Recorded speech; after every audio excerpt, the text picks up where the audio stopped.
বাংলাদেশে যতবার বিএনপি ক্ষমতায় ছিল ততবার বাংলাদেশের মানুষের ভাগ্যের উন্নয়ন কাজ করেছে। যে কোনো ধরনের ষড়যন্ত্র, অপশক্তি, জুলুম, চাঁদাবাজি, টেন্ডারবাজি, দালালি এগুলোকে রুখে দিতে হবে।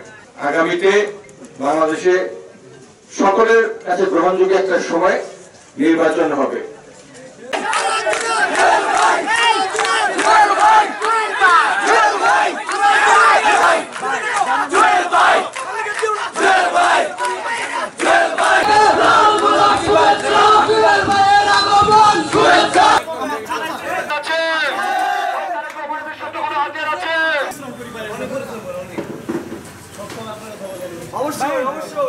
বিএনপি যেহেতু জনগণের দল, জনগণের জন্যই কাজ করে, অতএব বিএনপি নেতা কর্মীদেরকে জনগণের সঙ্গে থাকতে হবে এবং জনগণকে সঙ্গে নিয়ে পথ চলতে হবে। বিএনপি সেবক হতে চায়, শোষকের ভূমিকায় থেকে শাসক হতে চায় না।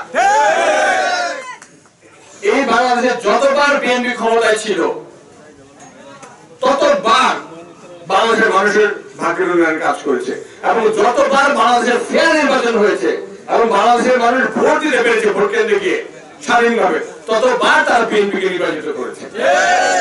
এই জন্য বিএনপি এবং বাংলাদেশের জনগণের মধ্যে একটা গভীর আস্থার সম্পর্ক রয়েছে। আমরা এই আস্থাটাকে টিকিয়ে রেখে পথ চলতে চাই। যে কোনো ধরনের ষড়যন্ত্র, অপশক্তি, জুলুম, চাঁদাবাজি, টেন্ডারবাজি, দালালি এগুলোকে রুখে দিতে হবে। এই ঈদে জামা জুতো অ্যাকসেসরিজের ডিসকাউন্ট।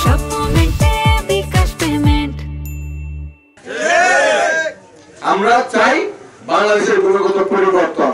আমাদের নেতা জনাব তারেক রহমান বলেছেন, আমরা বাংলাদেশের পক্ষে, সবার আগে বাংলাদেশ। আমরা দিল্লিও বুঝি না, পিন্ডিও বুঝি না, অন্য কোনো দেশও বুঝি না।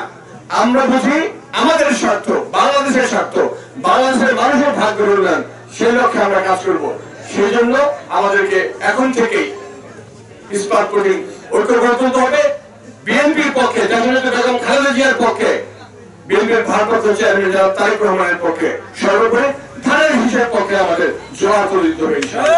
লন্ডনে প্রফেসর ইউনূস, বাংলাদেশের এক বর্তমান প্রধান উপদেষ্টা এবং বিএনপির ভারপ্রাপ্ত চেয়ারম্যান, ইনশাআল্লাহ ভবিষ্যৎ প্রধানমন্ত্রী তারেক রহমানের মধ্যে আগামী দিনে নির্বাচন, রাষ্ট্র, স্বাধীনতা, সার্বভৌমত্ব, গণতন্ত্র এবং মানুষের ভাগ্যের উন্নয়নের জন্য করণীয় নির্ধারণে একটি ফলপ্রসূ বৈঠক হয়েছে এবং সেই বৈঠক থেকে আমরা জানতে পেরেছি যে আগামীতে বাংলাদেশে সকলের কাছে গ্রহণযোগ্য একটা সময় নির্বাচন হবে।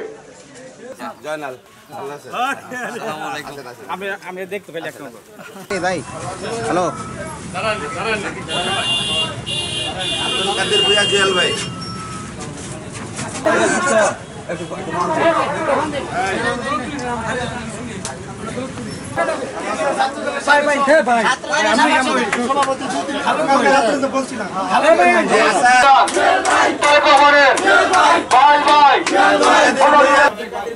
ভাই